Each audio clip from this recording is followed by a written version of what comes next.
Ayan po mga kabida, isang magandang oras po sa lahat at welcome po sa aking channel. Eto po, meron pong pasabog po, mga kabida, ito kong si Senator Amy Marcos po, Ito po ay patungkol po sa magaganap bukas dyan po sa Senate Blue Ribbon Committee hearing, mga kabida. Bukas kasi yung resumption po ng pagdinig, matapos po yung ilang linggong lal, mga kabida, sa kanilang hearing. Matapos pong magbitiw ito kung si Senator Lacson bilang chairperson po ng Senate Blue Ribbon Committee, and then balik na naman, Kaya hindi ko maintindihan kung bakit nagbitiw na tapos bumalik na naman, Ito kung si Senator Ping Lacson po, mga kabida. So bukas po magre-resume ito kung pagdinig at may pasabog daw, sabi po ni Senator Amy Marcos. Yung pagdinig po bukas, at yun, inunahan na po niya itong mga kabida, Magre-recant daw ito kung mga witnesses, lalong-lalo na po ito kung si Orly Gutesa po, mga kabida, Yung dating Master Sergeant po ng Philippine Marines na nagpasabog po, kung saan po ay sinabi niya na meron po siyang personal knowledge po doon ho sa paghatid po ng mali-malitang pera daw, mga kabida, kay dating House Speaker Martin Romualdez at of course dating Congressman Zaldico, siya lang man yung may pinakamatinding testimonya doon, implicating former House Speaker Martin Romualdez at ito hong si dating Congressman Zaldico, mga kabida. Eto, pakinggan muna natin, tsaka ho tayo magbigay po ng comment po dito, mga kabida. Narito po. So magre-recount na yung Marine? Yun daw ang paputok yung pasabog. Diba? At saka, yung 17 congressman na lang ang hahatakin. Hindi na star witness ang aking pinsan. Yun ata yung original plan You have information na hindi po darating si Nagbago ata isip, nahiya din sa sarili. nagbago ang isip, hindi na a-attend ang information ninyo. Kasi ang dating narinig ko, magiging state witness, siya ang magiging star witness, bibigyan ng witness protection. Pwede ba naman yun? Dinuloko na tayo ng lubus-lubusan. Thank you, ma'am. Yeah, but that's the original plan, but that's not what's gonna happen. Ang mangyayari ngayon, magre-recant ang mga testigo. Panoorin ninyo, sigurado ako dyan. Isa-isa yan, na biglang babaliktad. Dahil pressure, tinakot ang pamilya, at halos tinutukan ang asawa at anak. Alam na ninyo kung sino yung pinakamatindi ang testimonya. Si Gutesa po ba yun? Kasi pinakamabigat ang kanyang testimonya. Dahil doon, may personal knowledge at matapang na ibinunyag ang lahat. Talaga naman, tinakot ng todo-todo ang mga pobreng testigo. Hindi tama itong gawain nila. Ma'am, si Gutesa lang ba or may iba pang witness na magre-recount? Sorry? Syempre, klarong-klaro talaga. At alam naman namin na may iba pang mga testigo na pinipigilan na magsalita at ayaw kumbidahin. Ma'am, to clarify, si Gutesa Sa palagay po ko, kahit ano pang mag-recant dyan, kahit ano pang mangyari, kahit si Gutesa man at yung iba pang Marines ay magbaliktaran. Di ba sinisiraan na siya, naumpisahan na peke daw, yung nag-notarize, nag-falsify daw, kung ano-ano ang sinasabi. Wala naman naniniwala na sa inyo. Linilin lang ninyo ang sambayan ng Pilipino. Pero ang Pilipino, hindi na po magpapaloko. Ano na, tara na. Tinakot ay kay Gutesa, kay Orly Gutesa. O basta, yun na yun. Abangan na lang ang susunod na kabanata. So nakita na siya, ma'am? Ha? Si Gutesa nakita na. Basta, oo. Basta alam ko na magbabaliktaran ang mga testigo. Asahan ninyo, tinakot ng tinakot. Tapos, yung mga gustong magsalita pa ay itinago o talagang sinabihan na huwag nang magsalita. Pero ang buong kapulungan nalalaman ng katotohanan. Nakita naman natin ang daan-daang namatay sa flood control. Nakita naman natin ang mga bahay na nasira. Alam naman natin ang katiwalian at kilala natin ang mga mukha ng mga gumawa. Sorry? Oo naman. Sino? Sino? Hindi ko alam. Yung mga kaya manakot at yung mga takot na sila ang madadali. Ayun, originally, gagawing state witness daw ito kung si dating House Speaker Martin Romualdez, ano? Mga kabida, okay?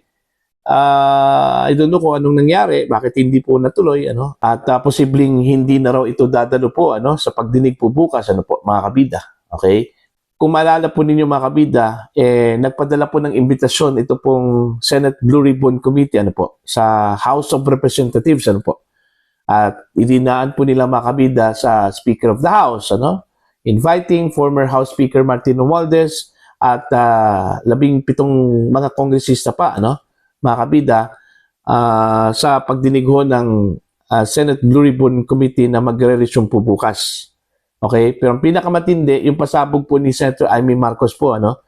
Na magre-recant ito hong mga testigo, ano?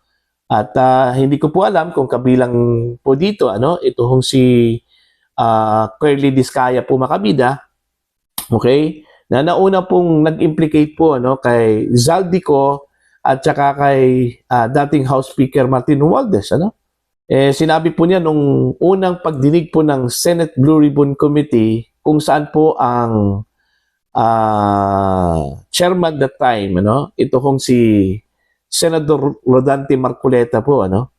Sinabi po ni Curly Discaya na kabilang daw ito hong si dating House Speaker Martin Romualdez at Zaldico, ano?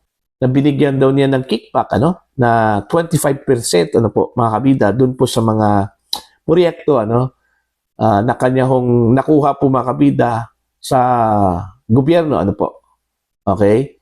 And then, pagkatapos ito kung si Gutesa mga kabida, yun yung pinaka-explosive, yung kanya hong testimony kasi personal knowledge po, ano, naghatid po siya ng pera di umano doon ho sa bahay mismo ni House Speaker Martin Romualdez sa may Taguig, ano po, mga kabida. At idinitali po niya, ano, yung laman po ng maleta, ano, kung magkano po yung halaga po doon, ano, mga kabida. And ilang maleta po ang kanilang dinala, ano po, yun. Napaka-explosive talaga, ano. Kung tutuusin po, napakatapang po, ano, mga kabida, ito kung si Orly Gutesa po. Subalit, medyo semplang po siya doon ho sa kanyang affidavit po, ano, mga kabida. Okay, dahil ho, yung nakaperma daw na abogado po doon, okay, yung nagnotaryo po doon, dinisclaim po niya yung perma, ano. Kumbaga, ang lumabas po doon, finorge daw niya yung perma po ng abogado po, ano? Kung saan po makabida, questionably, yung kanya hong credibility po doon, ano? Ewan ko lang po, kasi sa panig lang po ni Senator Lacson po, questionably yung kanya hong credibility po, ano? Mga kabida, dahil kung tutuusin po, walang kwenta yung affidavit, Okay? Kasi yung pinaka-importante doon po makabida, yung kanya hong testimonya po sa Senado. Kasi po, under oath po siya noon, ano? Okay? Nung nagtestimonya po siya makabida sa Senado, ano po? Di ba? So, walang kwenta yung affidavit. Kahit na po sabihin po nilang peke yung perma po ng notaryo public po doon, ano? Pero the fact na nanumpa po siya makabida sa harap mismo ng mga senador, ano?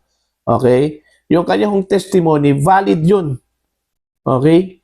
Valid yun at pwede hong gamitin po yun, ano, ng mga senador, ano po, lalong-lalo na po, ng Senate Blue Ribbon Committee, kaso lang po wala ano? Okay? Tapos, yun, narinig na lang po natin mga kabida kahapon, ano, kay Senator Amy Marcos na magre-recant na daw ito hong si Gutesa, ano? At ang dahilan, tinatakot daw mga kabida yung mga pamilya po nila, no? Although wala po siyang ibang mga pangalan binanggit aside ho dito kay Gutesa, no? And malamang po sa aking pananaw lang, baka kabilang po dito si Curly Discaya, no? Na isa po sa mga naglabas po ng pahayag, ano? Patungkol ho kay dating House Speaker Martin Romualdez at Zaldico, ano? At 17 mga kongresista pa po, ano, mga kabida. Okay? Si Discaya kasi yung nagbanggit po ng mga pangalan po ng mga congressmen, ano, Nakabilang ho dito sa issue po ng korupsyon sa flood control projects po, mga kabida. Okay? Hindi ko alam kung kabilang ba siya doon ho sa sinabi po ni Senator Amy Marcos na magre-recant po bukas, mga kabida. At sinigurado yan, hindi po yan chismis. Sinigurado po yan ni Senator Amy na magre-recant daw itong mga testigo, mga kabida, including Orly Gutesa po. So abangan po natin yan, mga kabida, kung talaga bang magre-recant at ano pong dahilan sa pagre-recant po ni Gutesa, ano po yung magiging ground po niya doon.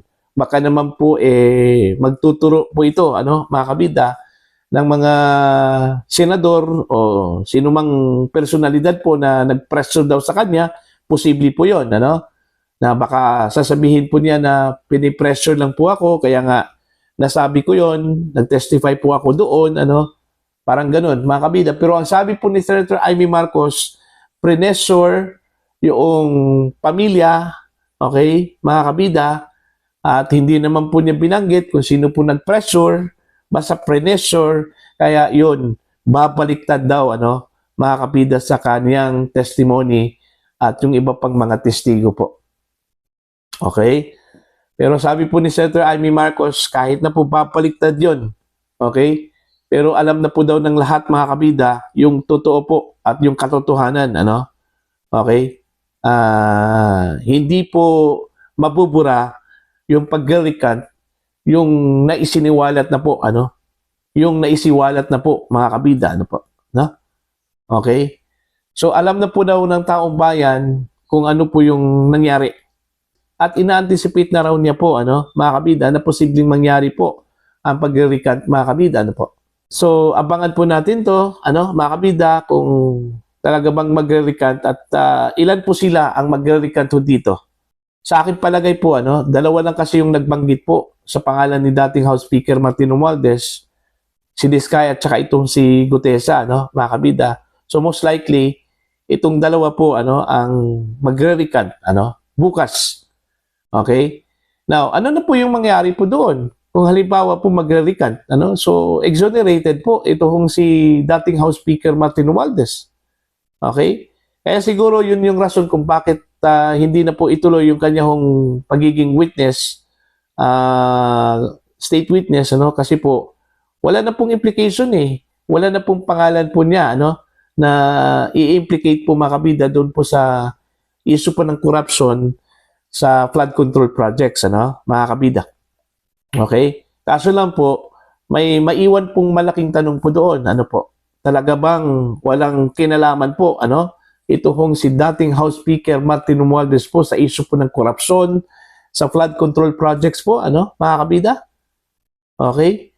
Doon naman po sa issue po ng budget, so far, wala naman pong testigo na direkta kong mag-i-implicate ho kay Martin Romualdez po, mga kabida, Pero dito ho sa issue po ng flood control, dalawa po sila. Okay? Ang pinakamatindi ito kung si Gutesa po, mga kabida. Yun lang yung vital witness po.